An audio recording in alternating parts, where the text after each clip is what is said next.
Hello everyone. In this lecture, we will discuss one more very important property of discrete Fourier transform, and that is circular frequency shift property. So the circular frequency shift property states that if a discrete time signal is multiplied by e to the power plus j 2 pi mn upon capital N, its DFT is circularly shifted by m units. So remember, if we have m multiplied in this exponential, then the shifting will be m in frequency domain.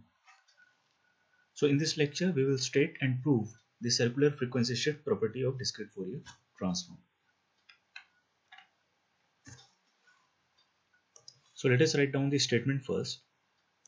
If discrete Fourier transform of x of n is capital X of k, then x of n e to the power plus j 2 pi m into n upon capital N DFT will be capital X of k minus small n modulo n. So this is the statement, and this is of 2 marks for the semester examination. And this statement is also very important for the GATE examination. So let us prove this statement.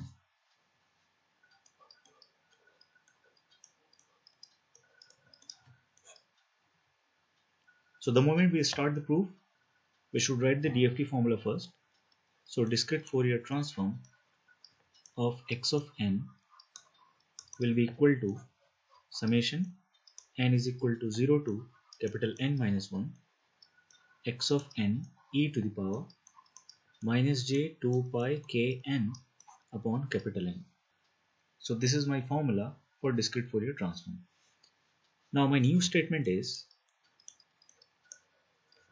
x of n e to the power plus j 2 pi m into n upon capital N.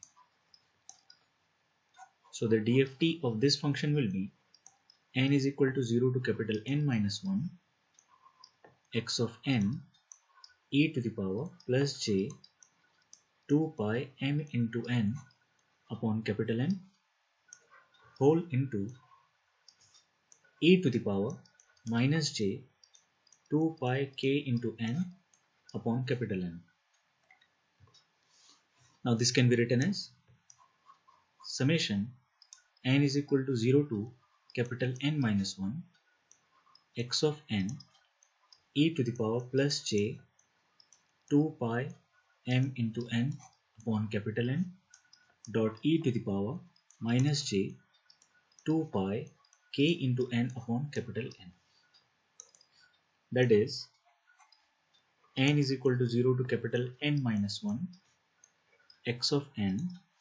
Let us write down this 2 exponential statement with a single power of e. So it will be e to the power minus j 2 into pi into n k minus m upon capital N. So as you can see, as my frequency term is k minus n in this exponential, so my DFT will be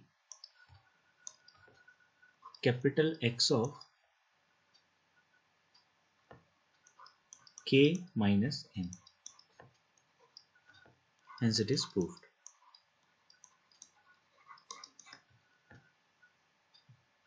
In this way we can prove the circular frequency shift property of discrete Fourier transform. So as you can see here that we have started from the LHS. The same statement can also be proved from RHS to LHS. So let us write down the RHS statement first. The next approach is RHS to LHS. So my RHS statement is capital X of k minus m. So as I am approaching from RHS to LHS, I have to write the IDFT formula first. So according to the IDFT, we know IDFT of capital X of k is equal to 1 upon n summation k is equal to 0 to capital N minus 1 capital X of k e to the power plus j 2 pi kn upon capital N. Now my new statement is capital X of k minus small n. So I can write 1 upon n summation k is equal to 0 to capital N minus 1 capital X of k minus small n e to the power plus j 2 pi kn upon capital N. Now let us assume k minus small m is equal to a new variable, that is p. So k will be equal to p plus m. So I can write 1 upon n summation p is equal to 0 to capital N minus 1 capital X of p e to the power plus j 2 pi. In place of k I can write p plus m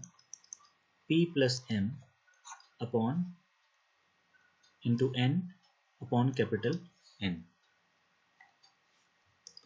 that is 1 upon n summation p is equal to 0 to capital N minus 1 capital X of p split the exponential e to the power plus j 2 pi p into n upon capital N dot e to the power plus j 2 pi m into n upon capital N.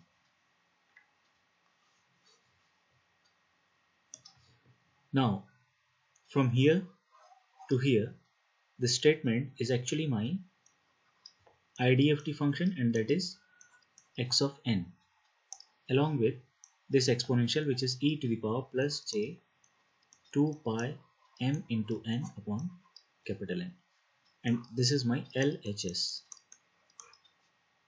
Hence it is proved. So in this way we can prove any of the DFT statement or DFT property from LHS to RHS or RHS to LHS. So the same method can also be applied in circular time shift property of discrete Fourier transform, which we discussed in the previous class. In the next class we will discuss about circular convolution property of discrete Fourier transform. Thank you.